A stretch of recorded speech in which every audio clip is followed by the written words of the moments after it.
안녕하세요. 12월 22일 금요일 날마다 죽게로 큐티 가이드 시작하겠습니다. 오늘 본문은 창세기 28장 1절부터 9절까지의 말씀입니다. 보통 결혼을 일륜지대사라고 이야기합니다. 왜일까요?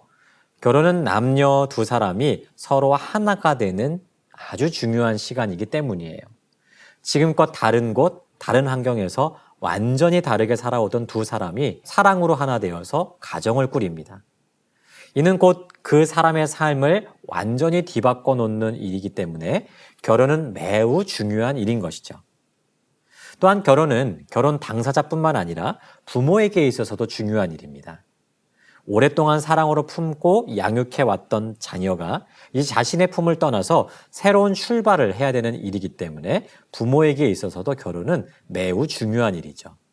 그래서 일륜지대사라는 표현이 붙게 되는 것 같습니다. 오늘 말씀에서도 아들의 결혼을 놓고 매우 중요한 지침을 주는 한 사람이 등장합니다. 바로 이삭이죠. 관찰 질문 1번 보겠습니다. 이삭은 야곱에게 무엇을 당부합니까? 이삭이 야곱을 불렀습니다. 그리고 그를 축복하면서 한 가지를 당부하고 있죠. 무엇입니까? 이곳 가나안 사람의 딸 중에서 아내를 맞이하지 말고 밧단 아람으로 가서 외삼촌 라반의 딸 중에서 아내를 맞이하라는 것이에요. 이삭이 야곱에게 이렇게 당부하는 이유가 무엇일까요?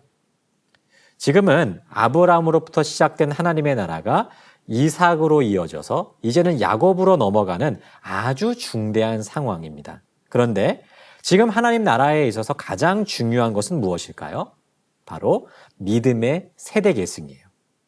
야곱은 하나님의 구속 언약을 이어갈 이 사명을 받은 아주 중요한 사명을 받은 중요한 사람이었습니다. 그러므로 아무나 혈연 관계를 맺어서는 안 됐어요. 하나님께서 정해주신 가문을 통해서 이 민족적인 순수성을 보존해야만 됐습니다. 만약에 가나안의 이방 여인과 결혼을 하게 되면 그들을 통해서 불신앙적인 요소들이 들어올 수 있기 때문에 이를 배제하고 신앙과 믿음의 순수성을 보존하려고 했던 것이죠. 그러므로 이삭은 야곱에게 자신이 명한 곳, 명한 사람과 결혼하기를 명령하고 있는 것입니다. 관찰 질문 2번입니다. 이삭이 야곱에게 축복한 것은 무엇입니까? 이어서 3, 4절을 보시면 이삭은 야곱을 축복을 하죠. 그 내용이 무엇입니까? 우리가 잘 알고 있는 내용이에요. 이미 하나님께서 아브라함과 이삭에게 주셨던 그 약속이죠. 생육하고 번성하며 많은 민족을 이루고 특별히 하나님이 주시기로 했던 땅을 주시기를 바라며 축복하였습니다. 이는 단순히 야곱의 자손의 수가 많아지고 땅을 차지하기를 바라는 물질적인 축복이 아니었어요. 이는 하나님의 언약에 관련된 축복이었습니다.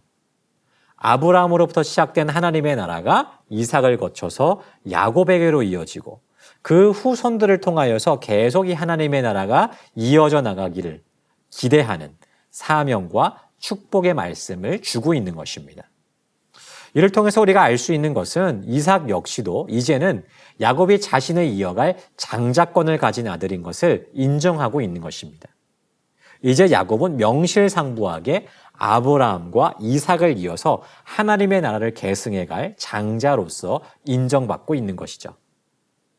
관찰 질문 3번입니다. 에서는 누구를 아내로 맞이합니까? 야곱을 축복하는 이삭의 모습을 에서가 보았어요. 이삭이 야곱에게 가나안의 딸 중에서 아내를 취하지 말라라고는 이야기를 들었습니다. 그러고 보니까 자신이 이미 결혼한 사람들은 가나안 아내였다라는 사실을 알게 됐어요. 그리고 그 아내들이 부모를 기쁘게 하지 못하는 것 같았습니다. 여러분 그렇지 않을까요? 가나안 사람은 우상 숭배를 하던 하나님을 모르던 사람이었으니 당연히 이삭과 리브가가 좋아할 수 있을 리가 만무했습니다. 그래서 부모의 환심을 사고 싶었던 에서가 한 일이 무엇이죠? 자신의 삼촌인 이스마엘의 딸인 마알랏을 아내로 맞이했어요. 그 과정에서 부모와 아무런 상의가 없었습니다. 그냥 자기가 원하는 대로 자신에게 유리하다고 판단되는 대로 선택했고 그렇게 결정해버렸어요. 여러분 오늘 이 말씀을 보면서 깨닫게 되는 것이 무엇입니까? 먼저는 우리에게 분명한 하나님 나라의 길이 있다는 것이에요. 이삭은 야곱을 불러서 분명하게 경고하고 있습니다. 내가 하나님의 나라를 이어갈 장자권을 가진 사람으로서 아무하고나 결혼해서는 안 된다는 것이죠. 이것은 분명한 자유의 제한이에요. 여러분, 우리도 어떻습니까? 하나님 나라를 살아가는 한 사람으로서 세상과는 분명히 다른 기준을 가지고 살아가고 있지 않습니까? 때로는 하나님의 기준대로 사는 것이 자유를 제한당하는 것 같고 오히려 세상 사람들이 자유롭게 사는 것처럼 보여서 부럽게 느껴질 때가 있습니다.